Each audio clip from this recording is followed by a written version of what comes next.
Bonjour, aujourd'hui on va apprendre à étudier les variations d'une fonction polynôme de degré 2. Vous êtes prêts? On va prendre pour exemple cette fonction-là, f de x égale x au carré plus 2x moins 3. Ça va se passer en 3 étapes. Première étape, vous allez devoir dériver la fonction donnée dans votre consigne. F' de x. C'est ce que l'on va déterminer.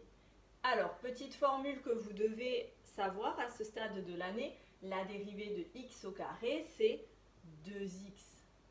La dérivée de 2 fois x, c'est 2 fois 1, c'est-à-dire 2. Et la dérivée d'une constante s'annule, donc là, inutile d'écrire plus 0. C'est fini pour la première étape. Nous passons à la deuxième étape. Pour connaître les variations de la fonction f, il va vous falloir étudier le signe de votre dérivée. Pour cela, observez bien la nature de votre fonction dérivée. Alors ici, il s'agit d'une fonction du type affine ax plus b. Il faut alors déterminer dans un premier temps quand est-ce que cette expression s'annule. On pourra écrire que 2x plus 2 vaut 0 si et seulement si x vaut moins 1. Et nous allons pouvoir alors dresser le tableau de signes de cette dérivée. Dans la première ligne, c'est votre variable x. Ici, si on ne précise rien, c'est que votre polynôme peut prendre toutes les valeurs réelles. Autrement dit, la variable x va de moins l'infini jusqu'à plus l'infini. Alors, on va venir mettre la valeur en laquelle la dérivée s'annule. Nous avons trouvé que la dérivée s'annule en moins 1. On vient mettre cette valeur dans le tableau et symboliser cela par le fameux 0. Et puis nous allons remplir le tableau de signes en se servant de ce que nous connaissons depuis la seconde pour les fonctions affines. À droite du 0, le signe du nombre a. Attention, cherchez bien dans la bonne fonction. Le nombre a, ce n'est autre que le 2 qui est ici. Il est positif. Nous allons donc mettre un plus.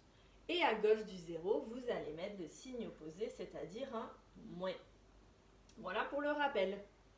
Ça, c'était l'étape 2. Nous connaissons désormais le signe de la dérivée. Et puis notre objectif, c'est de déterminer les variations de la fonction f. Alors, il ne reste plus qu'à passer à la dernière étape et la troisième, c'est-à-dire compléter votre tableau pour donner les variations de la fonction f. C'est une propriété que vous avez étudiée donc en première dans votre chapitre. Si le signe de f' est négatif, alors cela veut dire que la fonction est décroissante. On peut s'amuser à mettre des couleurs pour bien mémoriser. Ici en noir, le signe de la dérivée est négatif, donc la fonction est décroissante.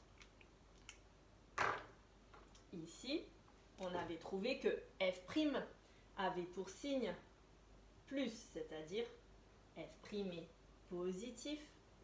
Et par propriété, on dira alors que la fonction f est croissante. Il manque un petit détail, peut-être que vous le voyez, c'est ce blanc qui est là. On ne laisse pas comme ça. Qu'est-ce que c'est? On va lire la légende. C'est f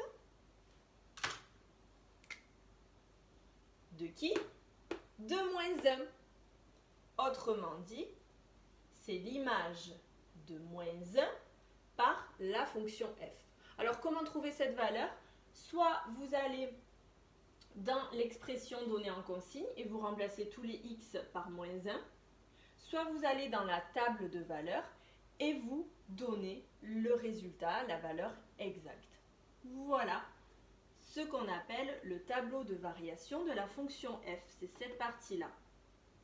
Conclusion, nous avons fini. Nous pouvons dire que la fonction f est décroissante de moins l'infini à moins 1 et qu'elle est croissante de moins 1 à plus l'infini. Voilà, à vous de vous entraîner maintenant et d'essayer de le refaire tout seul.